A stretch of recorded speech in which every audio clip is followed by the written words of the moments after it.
Welcome back everybody. I've not made a video in a while and I'm not going to have my camera on this one because I don't want it to get in the way of the UI, because I've been asked how I created my emblem and I feel like the best way to really explain it is just to show you. So first of all, going into the menu by pressing the options button, switch to the identity tab, head into the Emblem Editor, and there you can see my creation. It's not perfect, but it'll do. You know, it fits my theme. Especially, you know, if you've caught me on my Twitch streams, you'll regularly see me wearing my mask. I do have to apologise that I've switched from YouTube to Twitch, but I may run both side by side in the future. But for now, let's get into it.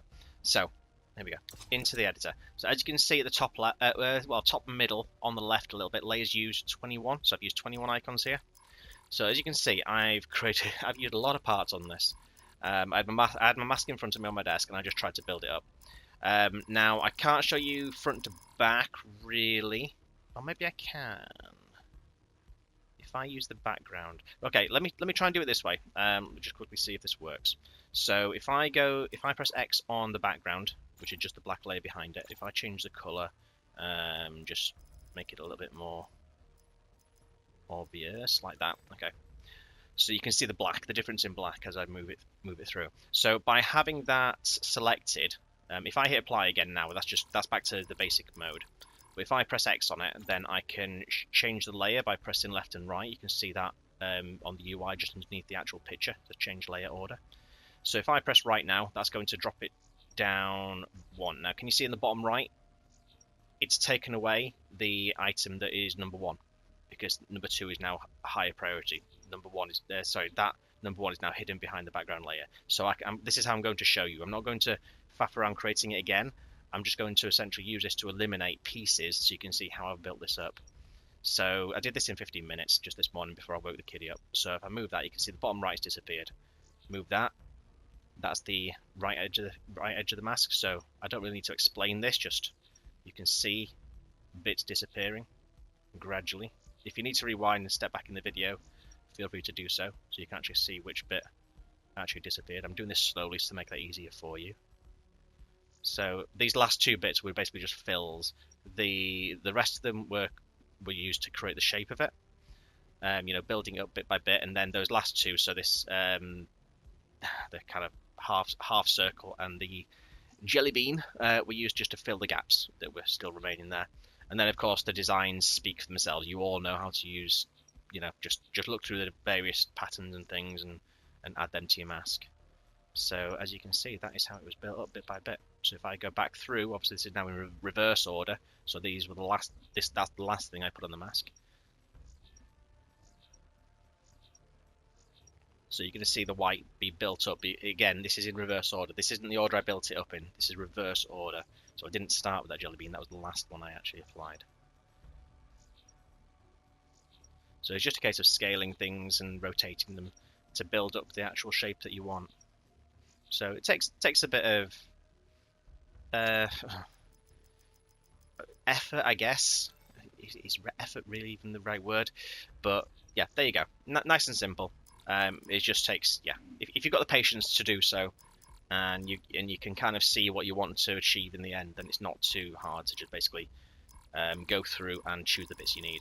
Just to show you where I got all these bits from, the majority of them. So if I go to create a new section, so you can see I've selected down here, I've pressed X, and then you can go through these. I mean, the icons are nice, but they're all pretty much well defined, so I didn't really see any shapes that I really wanted to use.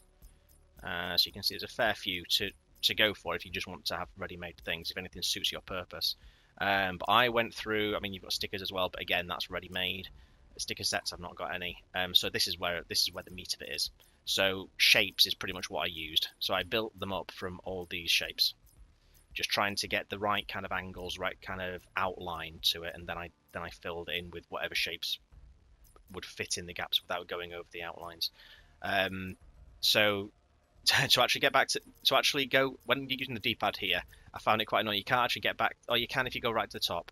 You can't just go straight to the menus on the left. Easier just use the left thumbstick, drag over to it, and then you can get onto the next one.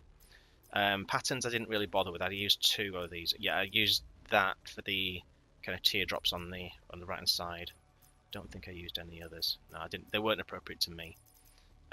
Typing, it was obviously just typing. You've got your letters. Backgrounds, again, I just used one of these for the black background and scaled it up. And one thing to possibly point out that is quite useful, which I didn't actually use, but it is a useful tool. When you're selecting any of these, so let's just select something like, oh, I don't know. Let's just take a star for now. It stands out enough, doesn't it? Now, let me scale it down a bit and put it somewhere you'll actually be able to see. Actually, I'll just put it there. Note that you actually have an outline. So on the right hand side, you can see this square button. If you've got the shape you want, but not necessarily, if you don't want to necessarily fill it all up, that outline can be very useful as well. So don't forget that you do have that ability. You can flip them, change the color. You can change the opacity as well. If I didn't actually play around with this, but let's just do it just for argument's sake. So L1 and R1 for opacity. So if there you go. So I'm holding L1, so you can see I can see through now. So there's lots you can do with it. It's nice. It's a nice way of customizing and getting whatever design you want. And I'm sure there's going to be far more people that are a lot more intuitive and artistic than I am. I'm a programmer by heart. Yes, I do art, but I am by no means a professional artist. So have fun with it, play around with it, and I'd like to see what you make. So if you've got any decent designs, then by all means, let me know. Show me pictures. If you want to join my Discord, I'll put the Discord link underneath this video, so you can join that. And yeah, pop in, show me your designs as well, and then hopefully I'll catch you on the streams. And if you play the game on the PlayStation 4, maybe we'll get some games in as well. So this video was made for zWickedCapo. So if you haven't encountered zWickedCapo before, be sure to check him out. I'll post his link down below as well. So thanks for watching. Hopefully that was informative for you. And to get rid of anything, just so you can see, since there's not such a delete, there is a cut option. So that's what I've been using. So square to get rid of that. Yes, it copies and pastes it up above, but you don't need to paste it back in. So then you've got rid of it. And then press circle when you're done. And save if you want. Obviously save if you want to, but I'm discarding because I'm happy with what I've got. So there you go. Hopefully that was good enough, informative enough, and hopefully it will help you create your own designs. So best of luck with it. Take care. I'll catch you next time. Bye for now.